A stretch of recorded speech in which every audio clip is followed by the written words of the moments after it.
असीम और प्राचीन, निर्मम और पथरीले भूदृश्य की आगोश में समाया। प्रकृति की कोमल छटा में बसा जमींदोज होता यह किला। संघर्ष और बलिदान के किस्से सुनाने को बेकरार है। किस्से उस जंगल के जहां गूंजती है हुंकार वीरों और डकैतों की। आज भी मेहमान की चाय में यहां सिर्फ दूध होता है। कहते हैं यहां के पानी में ही बगावत है।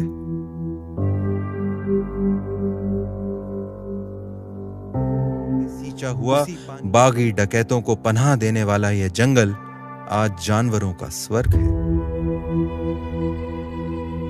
और चकमा देकर छुप जाने में तो यहां के जानवर भी माहिर हैं।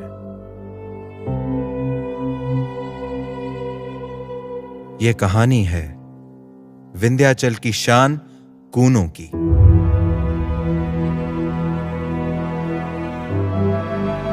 750 वर्ग किलोमीटर में फैला कूनो राष्ट्रीय उद्यान, दीवाना बना देने वाले दृश्य, हर मोड़ पर रहस्य और रोमांच, शर्मीले जंगली जानवरों का घर कूनो। आज कूनो जैसा दिख रहा है, उसके पीछे कई कहानियां हैं। पार्क के टिकटोली गेट में प्रवेश करते ही बब्बर शेर को यहां लाए जाने की बातें शुरू हो जाती हैं। और क्यों ना हो, एक वह समय था जब एशियाटिक लायन तुर्की से लेकर मध्य भारत तक राज करते थे।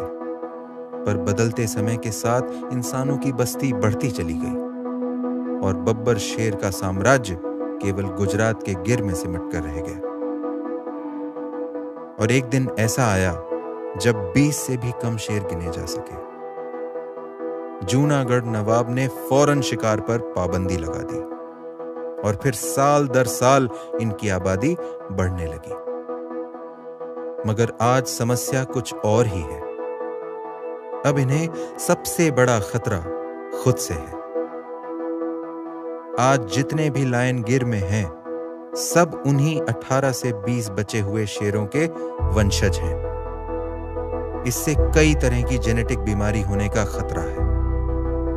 एक ही जंगल में 500 से ज्यादा लायन, किसी महामारी के फैलने पर इन्हें सुरक्षित रखना लगभग नामुमकिन होगा। भाई बब्बर शेर है, ये नहीं मानते आपके सोशल डिस्टेंसिंग को।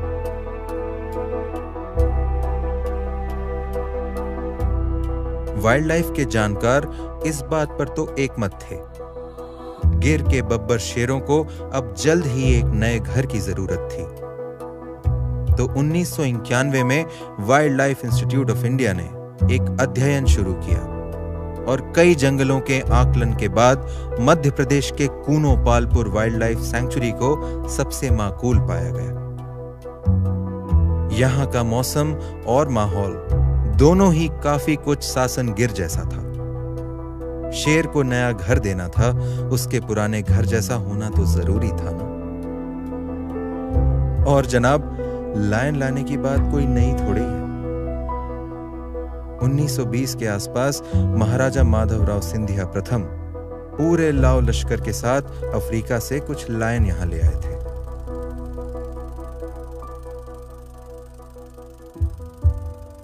और उन्हें डोप कुंड में बनी इन शानदार कोठरियों में रखा।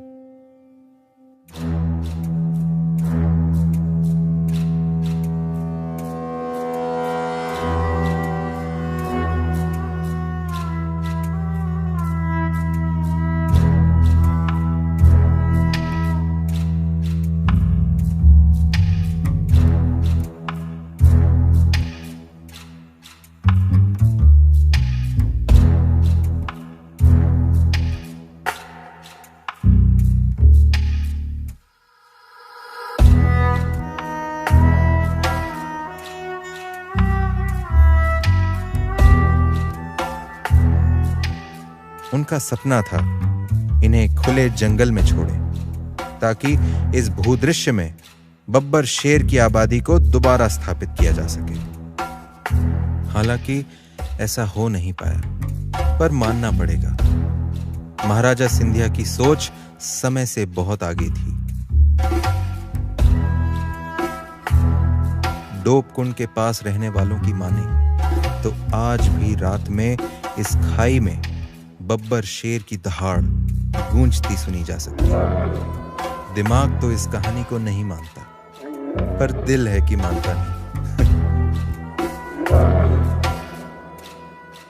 फिर जब वन विभाग ने इस पर विधिवत रूप से काम शुरू किया तो उद्देश्य था शेरों को आजादी और सुकून में रहने लायक एक घर देना, और इसके लिए जरूरी था कूनो अभयारण्य में बसे सभी 24 गांवों में रहने वाले 1500 से ज्यादा परिवारों को यहां से विस्थापित करना।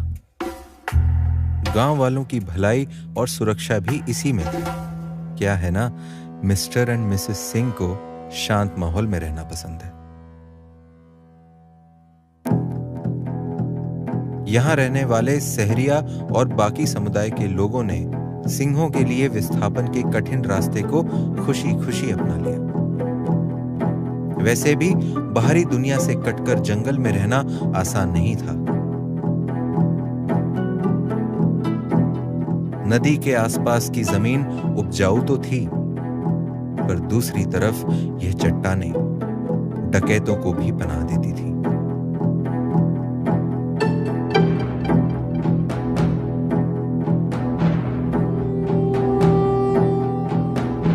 कई खौफनाक किस्से हैं जब अपनी बहू बेटियों की लाज बचाने के लिए रातों रात गांव खाली कर दिए गए।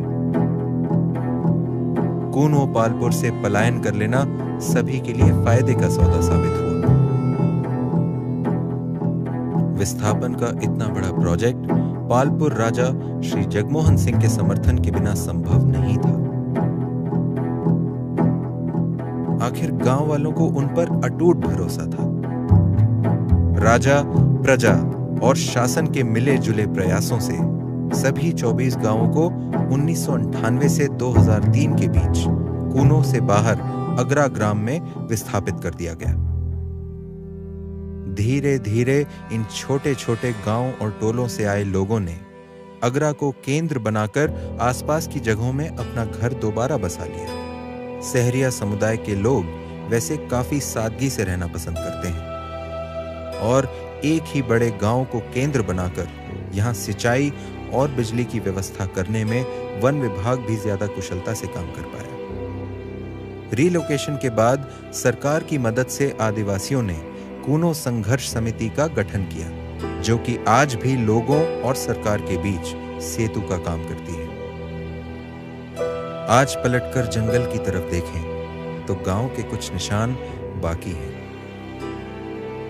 पर ना जाने क्यों इन टूटी दीवारों को देखकर सन्नाटे का नहीं बल्कि सुकून का एहसास होता है। दिल थोड़ा रुआंसा भी होता है इन लोगों के बलिदान को देखकर, जो जंगल की भलाई के लिए अपना घर छोड़कर चले गए।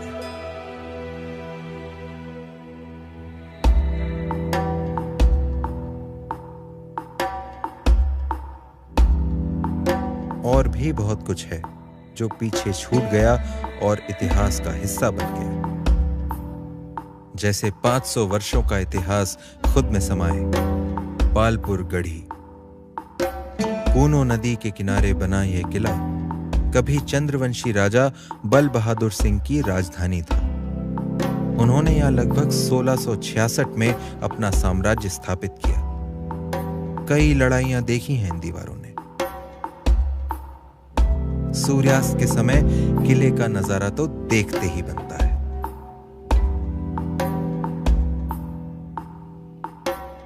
आमेट का किला तो अब लगभग पूरा ही जंगल की आगोश में आ गया है। भव्य और विस्मयकारी मैटोनी किले को देखकर तो समझ ही नहीं आता जंगल ज्यादा पुराना है या किला।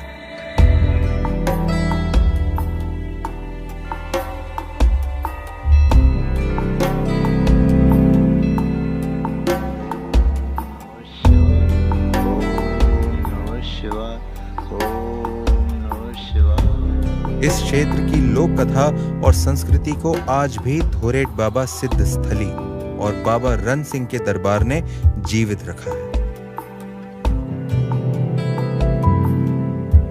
ये आंखें, अपने नए शासक का इंतजार करते करते अब बहुत बूढ़ी हो गई हैं। सालों पहले जब बागी डकैतों का इन गांवों पर अचानक हमला करके लूट लेना आम बात थी, तब यहाँ के निवासियों ने दूर दूर तक नजर रखने के लिए ऐसे मोर्चे बनाए थे।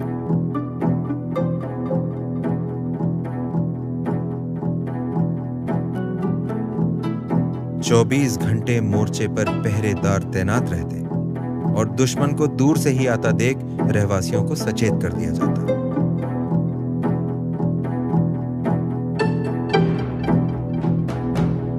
जंगल में पहरेदारी के लिए वॉच टावर बनाने की तरकीब शायद यहीं से आई।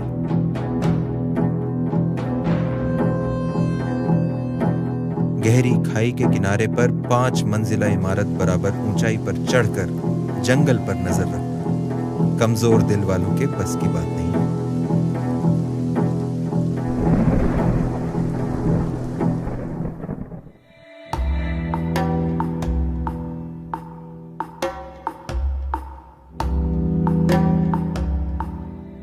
जंगली जानवरों को सुरक्षा देना तो एक बात है, पर उन्हें यह अपना घर लगे, इसके लिए खाने और पीने की व्यवस्था उतनी ही जरूरी है।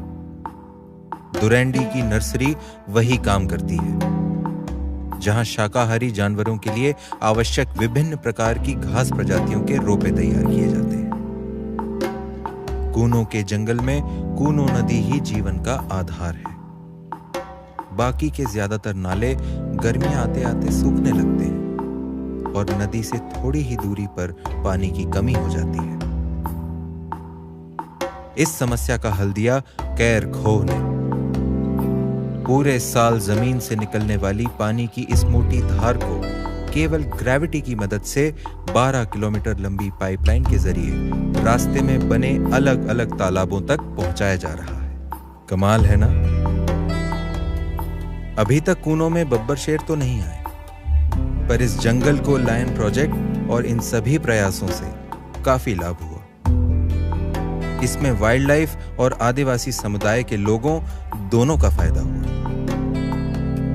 अरावली और माधव नेशनल पार्क के बीच बैठे कूनों को जंगली जानवर तो हाईवे की तरह इस्तेमाल करते हैं। राजस्थान के रणथंभौर और मुकुंदरा हिल्स टाइगर रिजर्व के बाशिंदे भी खुद ही यहां आते जाते रहते हैं। करधई और खैर के इस जंगल में आते ही हर तरफ जंगली जानवर दिखते हैं। यहाँ के घास मैदान अफ्रीकन सवाना की याद दिलाते हैं और इनमें से कई घास मैदान तो कान्हा और बांधवगढ़ के मैदानों से भी बड़े हैं। करधई के बारे में माना जाता है कि बारिश आने से पहले हवा की नमी से ही यह पेड़ हरा होने लगता है। हार न मानना तो कोई इनसे सीखे। कभी हार न मानने का यही जज्बा कूनों की भी पहचान है। और अचानक ही यहां एक सागौन का जंगल सामने आ जाता है, जैसे मानो पूर्वी मध्य प्रदेश से उठाकर किसी ने इसे यहां सजावट के लिए रख दिया। आगे झुंड में चीतल, पीछे विंध्याचल। अद्भुत नजारा है और चिड़िया में उत्सुकता रखने वालों के लिए तो यह जन्नत से कम नहीं।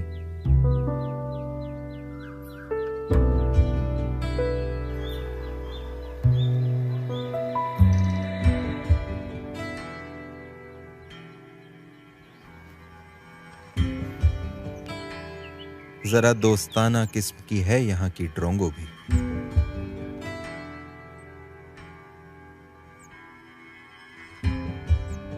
जैसे ही जंगल को थोड़ी सुरक्षा मिली, शाकाहारी जानवरों का घनत्व प्रति स्क्वायर किलोमीटर 2.5 से बढ़कर आज 65 हो चुका है।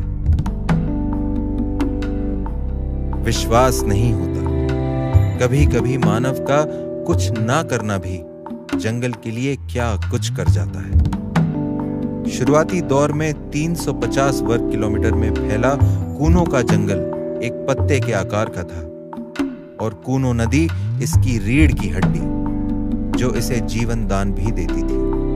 तब इसका दर्जा अभयारण्य का था, किंतु 2018 में इसका क्षेत्रफल 400 वर्ग किलोमीटर बढ़ाकर राष्ट्रीय उद्यान का दर्जा दे दिया गया। जो कि एशियाटिक लायंस का घर बनाने के लिए जरूरी था।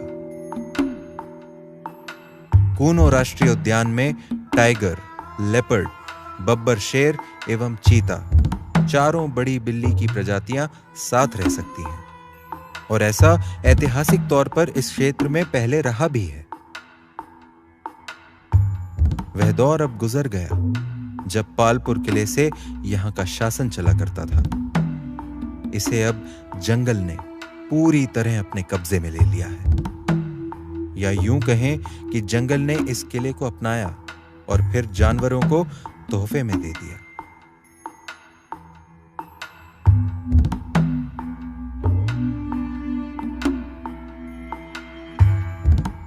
सोने सी चमकती धूप में यहां दिन भर लंगूर खेलते कूदते दिख जाते हैं, पर धूप और छांव का बड़ा गहरा रिश्ता है, और जैसे ही सूरज ढलता है यहां का राजकुमार सिंहासन की ओर बढ़ता है, पर वह जानता है कि वह केवल इस सल्तनत का रखवाला है। कूनो की प्रजा को अब भी इंतजार है अपने असली शासक का।